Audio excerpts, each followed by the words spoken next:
A new movie about a Catholic author, Monday Musings. Summertime is often when blockbuster movies get released, and I'm sure often in the summers we would find ourselves in the movies because of this unique time we're living in. Obviously, that's not going to happen anytime soon. And if you're like me, if you're anything like me, I tend to like kind of more independent movie theaters, not kind of the big blockbuster movies.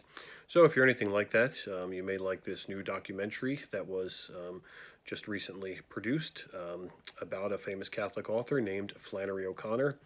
And the benefit of watching this, I'll include the link. You just go to flanneryfilm.org. And what you get to do is you get to support by watching it virtually. You click on which theater all throughout the country, which independent theater you want to support, and a small proceeds of you watching this movie virtually at home allows you, to support some of these smaller independent theaters. This movie is about a famous Catholic author whose name is Flannery O'Connor.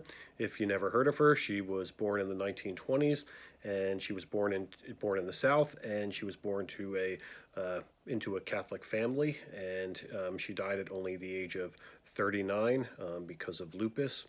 She did live a life that, because of lupus and some other factors, her dad passed when she was only 15 years old, and and because of lupus, she certainly did suffer a lot throughout her life with her illness.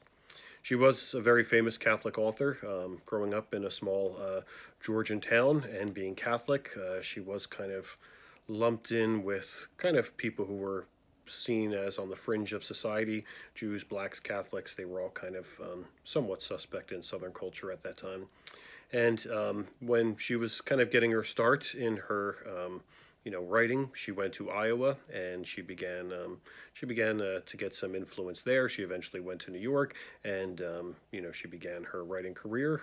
And all throughout that time, she started writing some novels. What I've read the most of hers. She wrote a lot of short stories, and she also wrote some essays, and she wrote some letters to some others. And her stories are unique. Her short stories, in particular, also her novels, because in those, what so often she does is she takes the profane and the sacred, and she finds a way of blending them together. Very unique, about her is she kind of takes people on the fringes of society, and she finds a way of showing grace active through people who are on the fringes of society.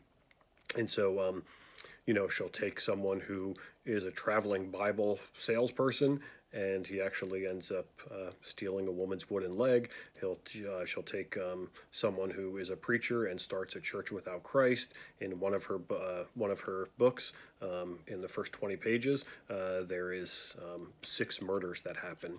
So it is kind of for obviously a mature audience, and she's really kind of taken these people that are on the fringes of society in order to show how even through those that are on the fringe, grace really can be active and can be powerful.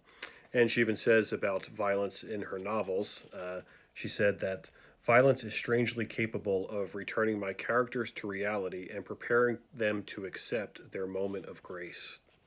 And she goes on to say, to the hard of hearing, you shout for those who are, and for the almost blind, you draw large and startling figures. And so she really does kind of use grace through these kind of freakish figures. Her short stories are excellent. I would say if you want to purchase any of them, all you got to do is go to Amazon. You can look up just type in Flannery O'Connor.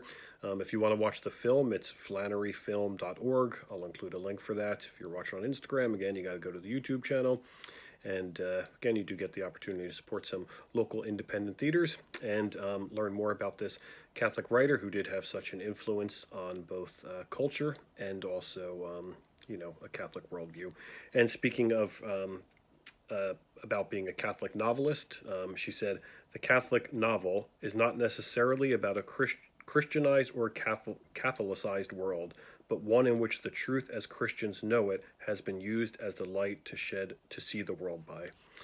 And so, she's not necessarily, writing a Catholic novel, but she's allowing Catholicism and the principles of Catholicism to shine through her, writing. And so it's kind of a unique perspective how Catholicism can influence even something as unique as fiction. So I would just encourage you, if you can, watch the movie. It's an excellent movie about the life of this famous Catholic author. And if you get a chance, pick up some of her books. You can search on Amazon, or even better, maybe try going to a bookstore. I'm still a little bit strange that way. I actually like to go in a store and purchase stuff. So there's Barnes and Nobles not far from here. I'm sure they have some stuff on Flannery O'Connor. So, just some Monday musings about a documentary. It's only about an hour documentary you may want to watch. See you soon, St. Catharines.